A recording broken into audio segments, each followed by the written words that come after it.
No walls hid the violence. Brutal punishments were enforced in the open.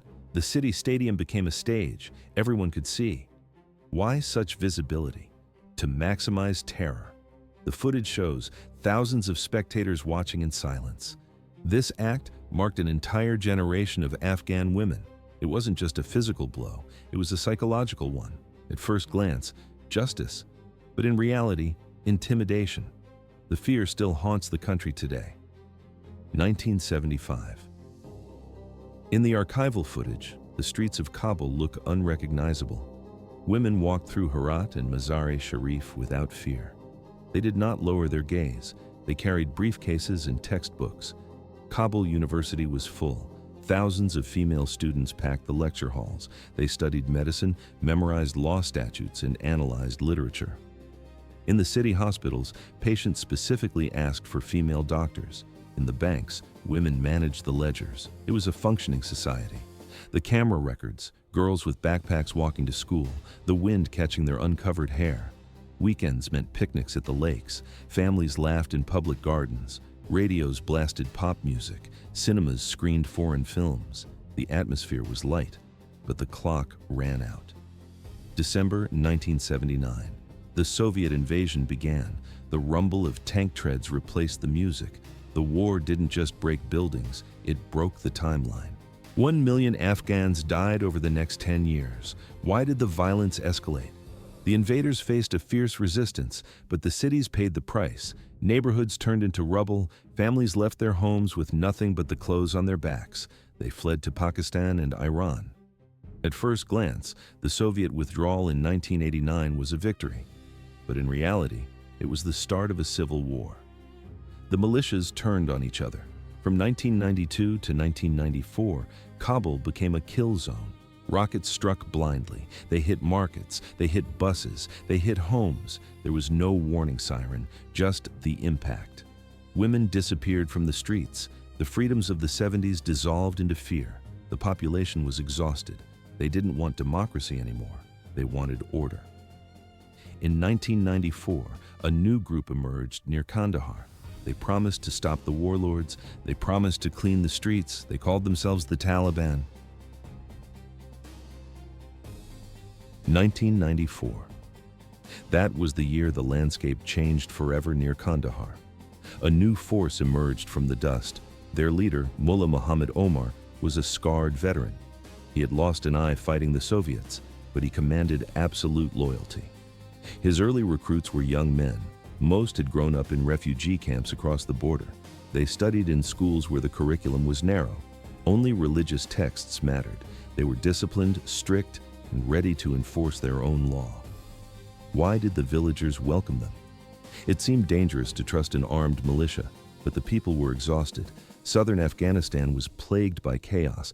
Thefts were common. Kidnappings happened daily. Warlords set up checkpoints and demanded bribes from everyone who passed. When the Taliban captured a group of local criminals in 1994, they didn't negotiate. They punished them publicly. The villagers saw this as a solution. Support spread rapidly. Within a single year, the Taliban controlled the major sectors of Kandahar province. By early 1995, the movement turned north. They swept through Ghazni. They took Zabul. They seized parts of Helmand. The advance was fast. Many warlord factions were too weak or too unpopular to fight back. Their fighters surrendered or fled. As the Taliban moved forward, they shut down the local courts. They installed their own judges. They replaced civil law with their strict interpretation. By the middle of 1996, they held vast territories across the south and west. Then came the turning point. September 1996, the target was Kabul. The battle raged for 2 days. Rockets hit the streets. Machine gun fire echoed through the alleys.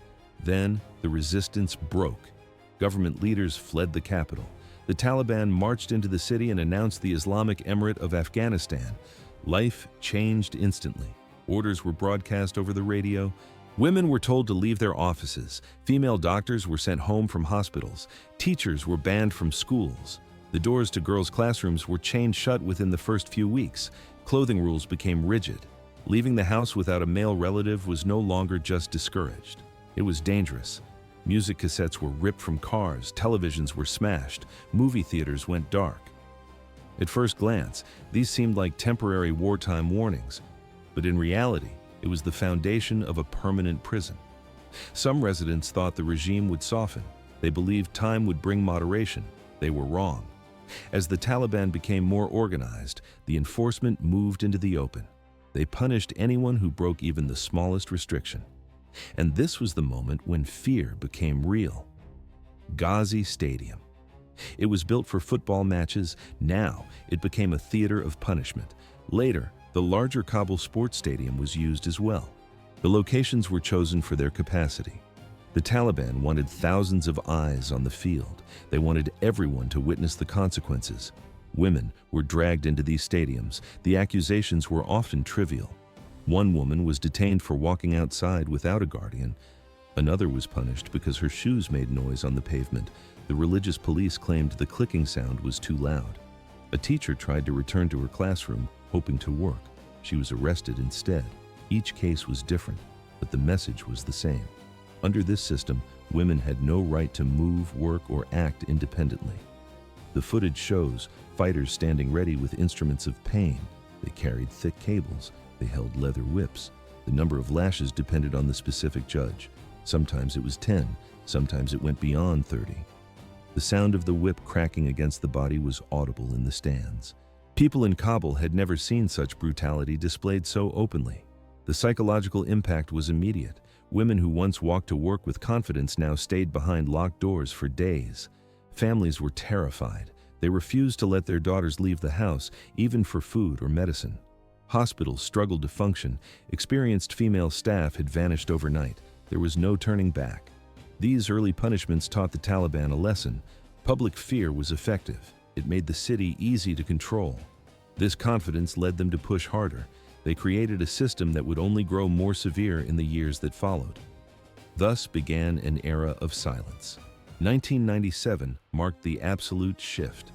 By this time, the Taliban's grip extended across the majority of Afghanistan. Their convoys did not stop at the borders. They pushed through the provinces, seizing territory with relentless speed. Herat, Farah, Nimruz, Uruzgan, and Helmand. One by one, these key regions fell. The map of the country turned white, the color of their flag. As soon as the dust settled in a captured city, a new commander took the governor's seat. There was no central manual for governance. Each warlord enforced the new order according to his own harsh interpretation. Punishments varied from district to district, but the fear remained constant. Why did the population submit so quickly? It seemed there were thousands of citizens, but individual resistance was impossible against organized brutality. Herat transformed into a testing ground for the most extreme measures. Mullah Abdulmanan Niazi took command of the region. He did not issue warnings. He issued decrees. The city's hospitals were already ruins, crumbling after years of civil war. But the staff faced a new threat. Nurses arrived to wash wounds and assist the dying. Instead, they faced violence. The footage shows armed men striking medical staff in the corridors. They were beaten with cables and rifle butts simply for working without male permission. Caring for the sick became a crime. But this was only the beginning. In Kabul, the terror became administrative. It was routine. Every week brought fresh accusations against women. The charges were often absurdly specific. One woman faced trial because her socks were deemed too thin. Another was detained because she walked with a stride considered too bold for a female. At first glance, a functioning legal system, but in reality, a machine for suppression. The consequences were physical. The victims did not go to public hospitals. They sought help in the shadows. Under the cover of night, women sneaked into secret clinics. Doctors treated severe bruising, deep cuts, and broken bones in back rooms. The air smelled of fear and rubbing alcohol. These medical professionals worked fast. They knew the risk. If the Taliban caught them treating a suspect, the doctor would suffer the same fate. The regime relied on a specific enforcement wing, the Department for the Promotion of Virtue and the Prevention of Vice.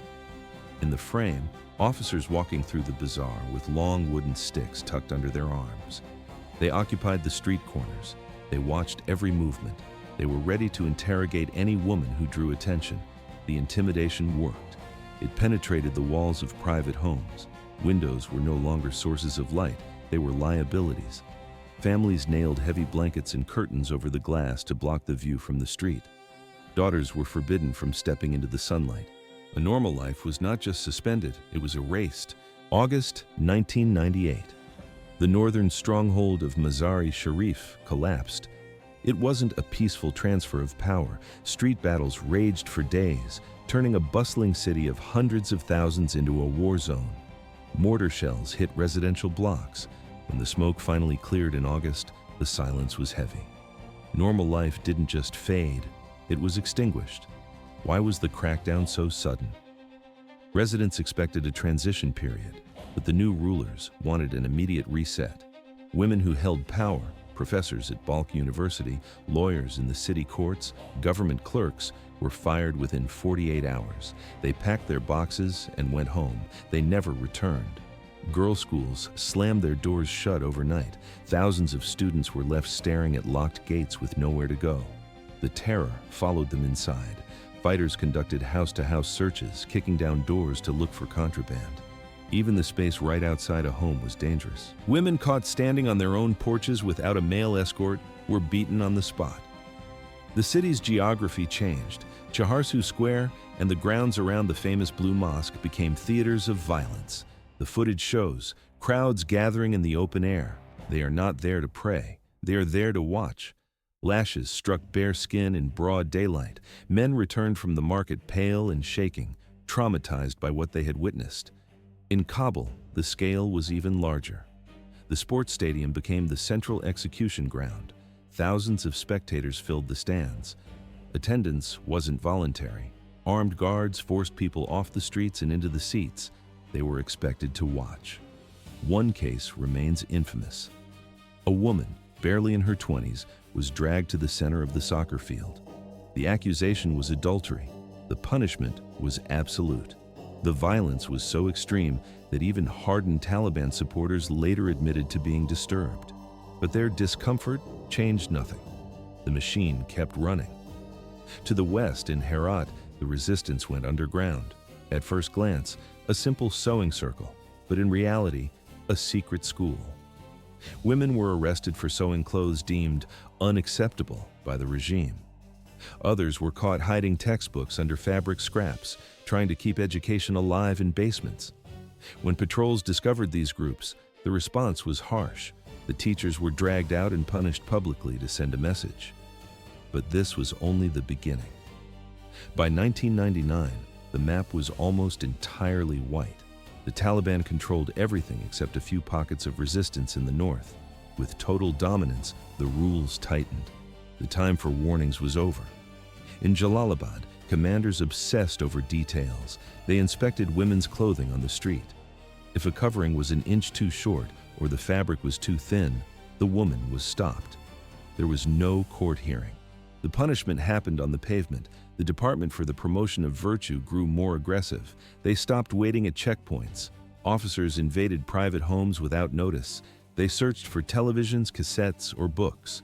Former female police officers and teachers felt the crosshairs on their backs.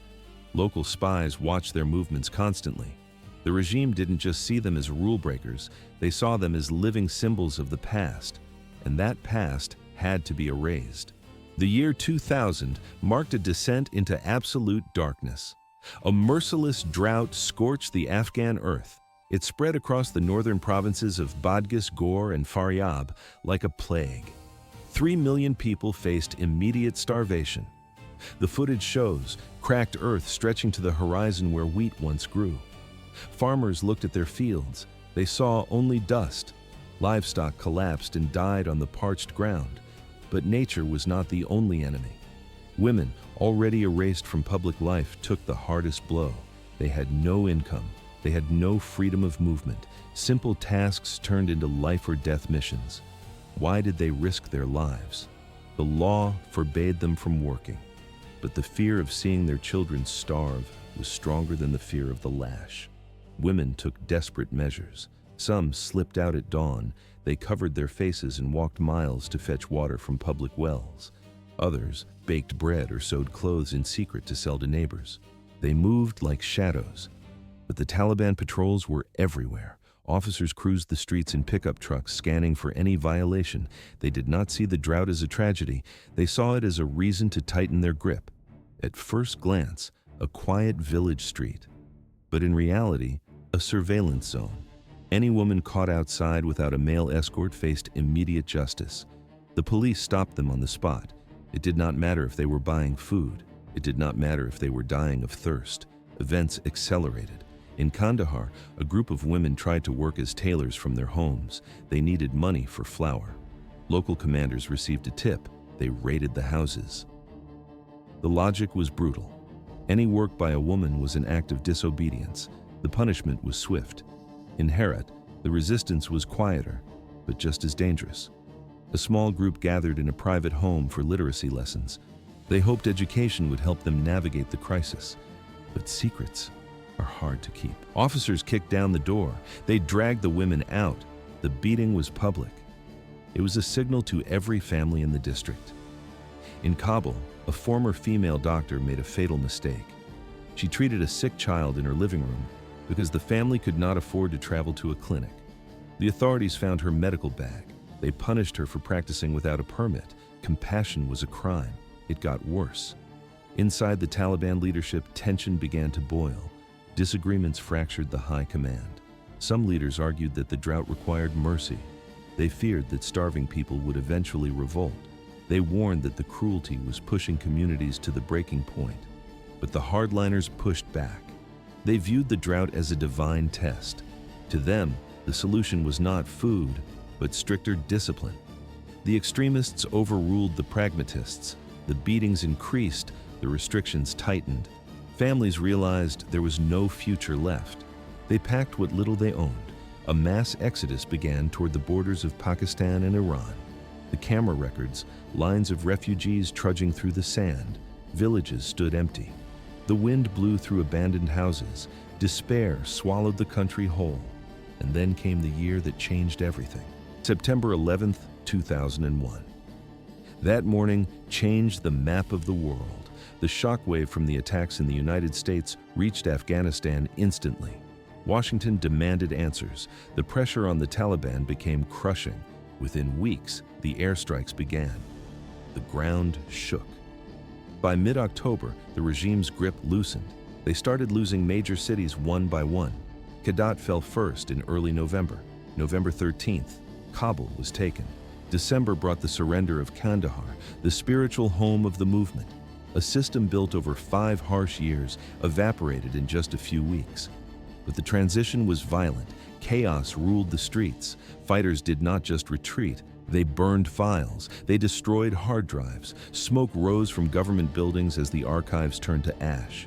Many acts of cruelty during this collapse were never recorded. But survivors remember. In Kabul, officers rushed to inflict pain one last time. Why? To leave a mark before they vanished. Women trying to flee the crossfire faced immediate accusations. They were dragged to public squares. Crowds gathered, but the mood was different now. Confusion mixed with fear. The blows landed, but the executioners were looking over their shoulders. But everything changed the moment the last pickup truck sped away.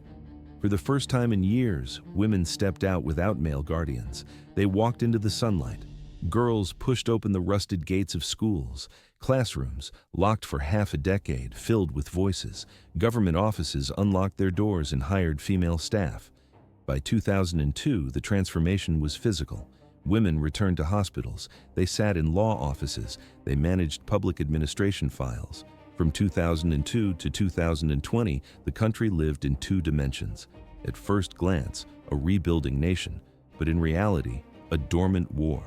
In cities like Kabul, Herat, and Mazar-e-Sharif, skyscrapers rose. Life moved forward. But drive 50 miles out and the century changed. In the rural districts, the fighting never stopped. The Taliban returned to the shadows. After 2005, they were no longer hiding. They built a parallel state. Shadow courts appeared in Helmand, Uruzgan, Kunduz, Ghazni, and Paktika. These unofficial tribunals operated in mud brick houses and open fields. The judges used the strict codes of the 1990s, and the victims were the same. Women suffered first. 2010, Kunduz province.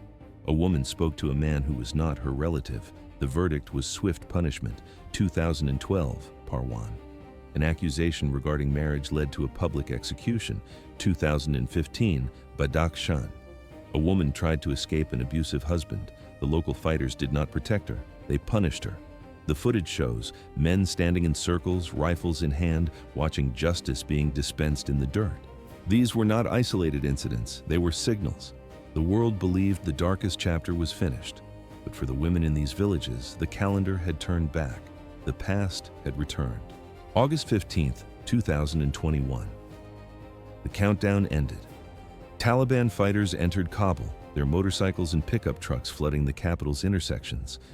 The government collapsed not in days, but in hours. President Ashraf Ghani did not stay to fight. He packed his bags and fled the country before the sun set, leaving millions in a state of absolute shock. The streets turned into rivers of panic. Families ran toward the airport, abandoning their cars in the middle of the road. They clutched documents and children, desperate to escape before the Iron Curtain fell. But the gates were closing. Why did the panic spread so fast? The world watched in confusion, but the locals knew the truth. They remembered the darkness of the 90s. Events accelerated. Within days, the new order took shape. The Taliban issued a blunt directive: women must stay home until further notice. Girls' high schools locked their gates just 1 month after the takeover. It was a systematic erasure.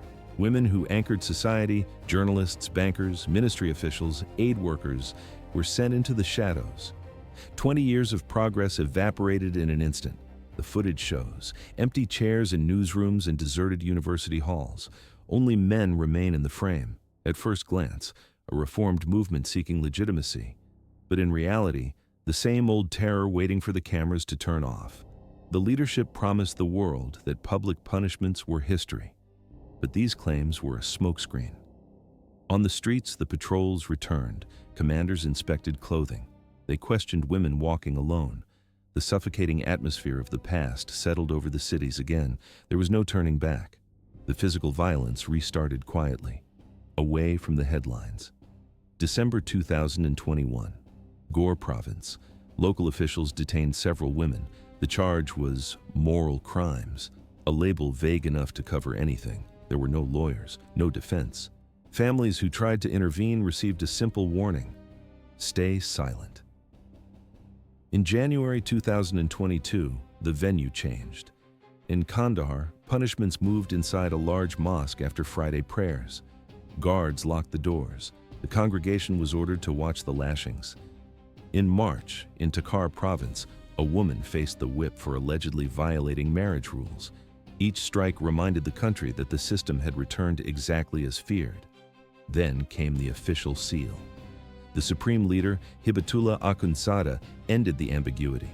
He issued a direct order to all governors: enforce traditional Islamic punishments fully, no exceptions. The message traveled down the chain of command. Local warlords, eager to prove their loyalty, accelerated the violence. Every month in 2022 brought fresh reports. By November, the spectacle became mass theater. In Logar, Kapisa, and Parwan, public stadiums filled up. Men, women, and even children sat in the stands. Below them, the lashings continued for hours. Some victims received more than 100 strikes. The old era had not just returned, it had retaken the throne. 100 lashes. That was the calculated price of disobedience. The sentence was carried out in the open, in front of men, women, and even small children. The most shocking display of force occurred on December 7, 2002. The location was Farah Province. A stadium, usually reserved for sports, became a staging ground for violence. A massive crowd of more than 1,000 people filled the stands. They did not gather by chance. Officials announced the event hours in advance. They wanted witnesses. Why did they need such a large audience? It wasn't just punishment, it was a broadcast of power. Taliban officials dragged several men and women to the center of the field. The accusers read the charges. Then, the lashings began. The event lasted for hours. The sound of striking leather echoed against the concrete walls. By the time the crowd dispersed, the message was absolute. Fast forward to 2023. Afghanistan had cemented its position as one of the most restrictive countries for women anywhere on the globe. Public punishments did not stop. They expanded. Similar scenes played out in provinces like Bamiyan, Kandahar, Nuristan, and Basjis. At first glance, a quiet residential street, but in reality, a collective prison. Women who once designed bridges as engineers were forced behind closed doors. Journalists, doctors, agricultural experts, and lawyers. They had spent years sitting in lecture halls and passing difficult exams. They built careers over decades, but they lost everything in a matter of months. Hope did not just fade. It was systematically dismantled with each new rule. The world watched the footage. It became clear that this was not a new system. The camera records, armed patrols moving through the marketplaces, the punishments follow a strict industrial structure. Nothing here is spontaneous. A complex network makes the system function. At the top sits the Ministry for the Promotion of Virtue. Below them operate district commanders, religious judges, and local enforcers who scan the streets for violations. When an officer reports a case, the machinery starts. They take the accused directly to a judge selected by the regime. The footage shows a woman standing alone in a room. She has no lawyer. There is no defense team to argue her case. There's no opportunity to explain her side of the story. The verdict is delivered with terrifying speed. Families often watch in silence. They do not intervene because they fear the whip will turn on them next. This judicial structure barely changed from the 1990s to the 2020s. The pattern repeated itself with mathematical precision. Women were always the primary targets. The rules did not just shape their days, they erased their identity.